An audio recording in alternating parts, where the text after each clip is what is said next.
drag condition, or you want to fly at minimum power condition, or you want to fly at minimum D by V condition. So we have these three standard conditions. So for different situations, you will decide, okay, what situation you are going to opt, what condition you're going to, like for example, if you want maximum range, go for minimum drag condition. If you want maximum endurance, go for minimum power condition.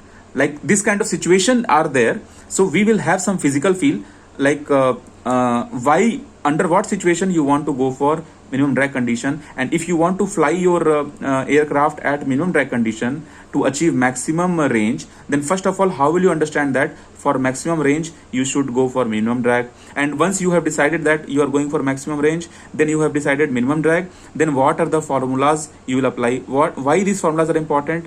Because once you will decide CL value, then this CL value you will substitute here in the lift formula, and at that lift if you will fly, then only you can achieve minimum drag condition. It means what? You can go for the maximum range, right?